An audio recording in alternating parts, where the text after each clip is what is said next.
Hello Shukla study centre में आप सभी का स्वागत है। आज हम बात करने वाले हैं मनोविज्ञान चतुर्थ सेमेस्टर के कुछ अति महत्वपूर्ण बहुविकल्पीय प्रश्नों के बारे में। वीडियो पसंद आता है तो चैनल को सब्सक्राइब जरूर कीजिएगा और साथ में बेल आइकन दबा दीजिएगा ताकि हमारी कोई नोटिफिकेशन मिस ना हो। चलिए शुरू करते हैं। हमारा पहला प्रश्न है, मनोवृत्ति के तीव्र घटक होते हैं, प्रत्येक में कर्म तत्व होते हैं। तत्वों को इन संख्या को क्या कहा जाता है? कर्षण शक्ति, बहुविधता, संगतता, इनमें से ये सभी। तो इसका आंसर हो जाएगा बहुविधता। अगला प्रश्न है, दूसरा नंबर प्रश्न है, किसी व्यक्ति की आसक्ति के कारण दूसरे व्यक्ति की आलोचना करना उदाहरण है। संज्ञानात्मक संगठन का, भावनात्मक संगठन का, व्यवहारात्मक संगठन का, इनमें से कोई नहीं। तो करेक्ट आंसर हो जाएगा व्यवहारात्मक संगठन का। और तीसरा प्रश्न है, मनोवृत्ति के किस संगठक में सबसे अधिक संगति होती है? पहला है कर्षण शक्ति, दूसरा है बहुविधता में, तीसरा है कायम दोनों, चौथा है किसी में भी नहीं। इसका करेक्ट आंसर हो जाएगा कर्षण शक्ति में। अगला प्रश्न, चौथा प्रश्न, मनोवृत्ति संज्ञानात्मक संगठक से तात्पर्य होता है वस्तु के प्रति विश्वास से, वस्तु के प्रति ज्ञान से, वस्तु के प्रत्यक्षण से, वस्तु के प्रति पूर्व अनुभूति से। इसका करेक्ट आंसर हो जाएगा वस्तु के प्रति विश्वास से। हमारा अगला प्रश्न, पांचवा प्रश्न है, मनोवृत्ति का संबंध होता है सिर्फ मूर्त वस्तु से, सिर्फ अमूर्त वस्तु से, मूर्त एवं अमूर्त दोनों वस्तु में, किसी से भी नहीं। इसका करेक्ट आंसर हो जाएगा मूर्त एवं अमूर्त दोनों से होता है। अब हमारा अगला प्रश्न है, मनोवृत्ति का संबंध व्यक्ति के व्यवहार में होता है, कहा है? मनोवृत्ति का संबंध व्यक्ति के व्यवहार में होता है, यह किसने कहा है? फेरिंगटन ने, कैलमैन ने, हाइडर ने, कॉज एवं स्टोलैंड ने। करेक्ट आंसर हो जाएगा फेरिंगटन ने। अगला प्रश्न है, सातवां प्रश्न है, नेता तथा समर्थक अनुयायी में संबंध होता है, एक तरफा संबंध, दो तरफा संबंध, परस्पर विरोधी, कोई संबंध नहीं होता। उसका करेक्ट आंसर हो जाएगा दो तरफा संबंध होता। अब हमारा अगला प्रश्न है, आठवां प्रश्न है, मनोवृत्ति के क्षेत्र में किए गए शोधों से पता चलता है कि मनोवृत्ति के तीन तत्व हैं, धनात्मक, ऋणात्मक तथा तटस्थ प्रभाव, संज्ञानात्मक, संवेगात्मक तथा व्यवहारक, शोध, सूचना तथा माध्यम, मत, विश्वास तथा ज्ञान। इसका करेक्ट आंसर हो जाएगा संज्ञानात्मक, संवेगात्मक तथा व्यवहारक। हमारा अगला प्रश्न है, नौवां प्रश्न है, लिए देखते हैं, जनसंख्या में वृद्धि को रोकने में निम्नलिखित में से किसे उत्तम मनोवैज्ञानिक प्रविधि माना जाता है? अब विवेकपूर्ण मातृत्व, स्त्रियों में अमित्रता का भाव, धार्मिक एवं सामाजिक अंधविश्वास। करेक्ट आंसर हो जाएगा उपयुक्त सभी। और ये देखते हैं, हमारा नौवां प्रश्न है, जब समाज मनोविज्ञान का प्रयास वैसे जीव संख्या या जनसंख्या में किसी बीमारी को उत्पन्न होने से रोकने से होता है जिसमें उस बीमारी के होने की संभावना अधिक तीव्र होती है, तो उसे कहा जाता है प्राथमिक निवारण या रोकथाम, द्वितीयक निवारण का रोकथाम, तृतीयक निवारण या रोकथाम, उपर्युक्त में से कुछ भी नहीं। उसके लिए आंसर हो जाएगा प्राथमिक निवारण या रोकथाम। प्राथमिक निवारण या रोकथाम। इसका करेक्ट आंसर हो जाएगा। अब हमारा अगला प्रश्न ये देखते हैं। अगला प्रश्न क्या है?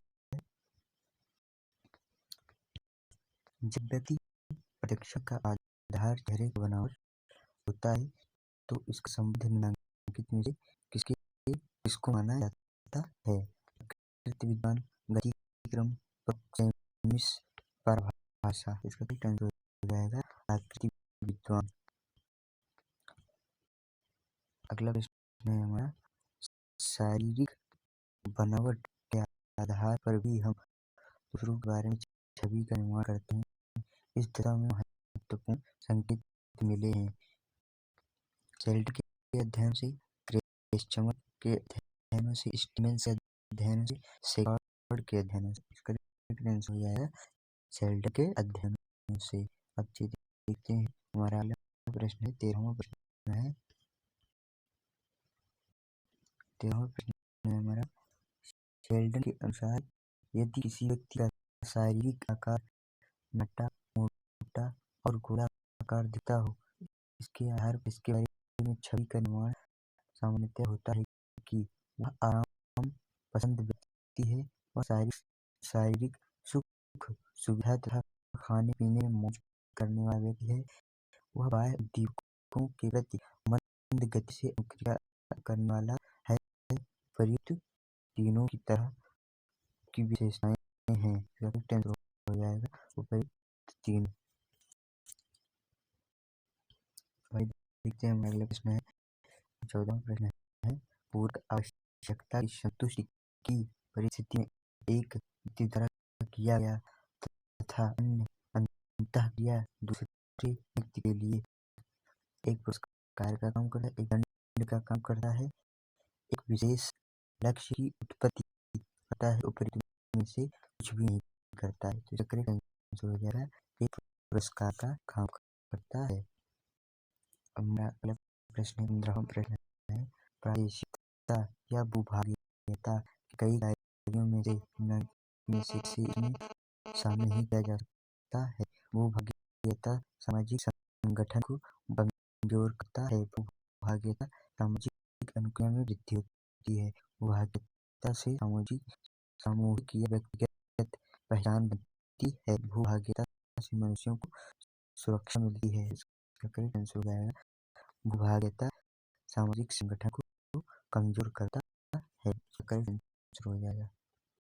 चलिए देखते हैं हमारा अगला प्रश्न है, व्यक्तिगत क्षेत्र पर्सनल जोन का प्रसार रेंज क्या होता है? 0 से 1.5 फीट तक, 1.5 से 4 फीट तक, 4 से 12 फीट तक, 12 से 15 फीट तक। इसका करेक्ट आंसर हो जाएगा 1.5 से 4 फीट तक। अब हमारा अगला प्रश्न है 17वां प्रश्न, निम्नलिखित में से किस क्षेत्र पर व्यक्ति का पूर्ण नियंत्रण होता है?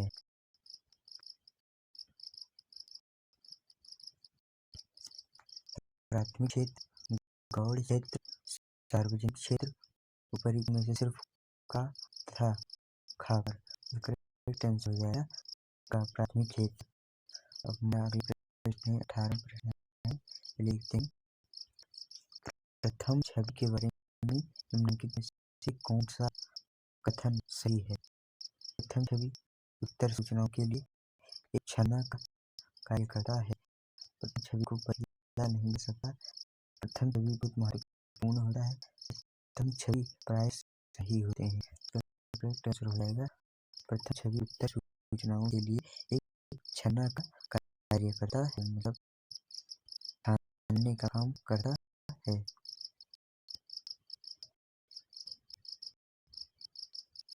हमारा अगला प्रश्न है, अंतर्वैयक्तिक आकर्षण के क्षेत्र में किए गए शोधों द्वारा निम्नलिखित में सबसे अधिक समर्थन मिला है। नीचे से घृणा का जन्म होता है।